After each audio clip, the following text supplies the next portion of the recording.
Good evening friends, এটি একটি acute case দেখাচ্ছি। তো ইনার হচ্ছে জ্বর, ফিভার, টেম্পারেচার দেখলাম 99.5 ডিগ্রি ফারেনহাইট। তো জ্বরটা কবে এসছে বললে? কালকে বিকাল থেকে জ্বরটা এসছে। আর কালকে তুমি বৃষ্টিতে ভিজে গেছিলে, তাহলে বৃষ্টিতে ভিজে যাওয়ার পর থেকে জ্বর এসছে। আর অসুবিধা কী আছে? গা হাত পা যন্ত্রণা। বিছানায় চুপচাপ শুয়ে থাকলে ভালো লাগে না এদিক সেদিক লটপট ছটপট অস্থির ভাব আছে? অস্থির ভাব আছে, তার মানে রেস্টলেসনেস।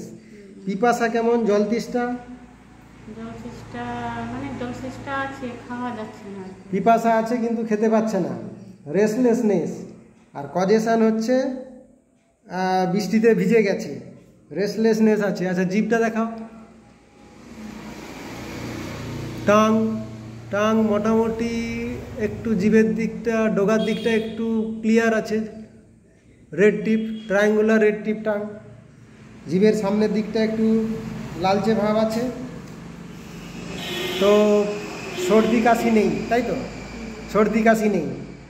তো এই বৃষ্টিতে ভিজে দেওয়ার পর থেকে এখন সাধারণত বর্ষাকালে ইনফ্লুয়েঞ্জা টাইপের যে সমস্ত জ্বরগুলো হচ্ছে, তো ওনাকে এখন কী ওষুধ দেওয়া যায়? ওনাকে আমি এখন রাস্টাক্স 30 কয়েকটা ডোজ প্রেসক্রিপশান করছি এবং আশা করি এতেই ঠিক হয়ে যাবে। তার কারণ 1 নম্বর হচ্ছে কজেশন, বৃষ্টিতে ভিজে গেল।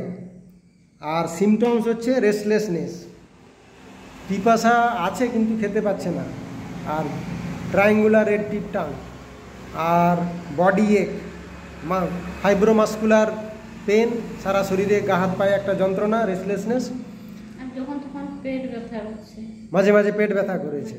আচ্ছা, তো এই সিমটমস অ্যাকিউট কেস দেখালাম এবং রাস্টাক্স 30 কয়েকটা ডোজ, এতেই পেশেন্ট ঠিক হয়ে যাবে।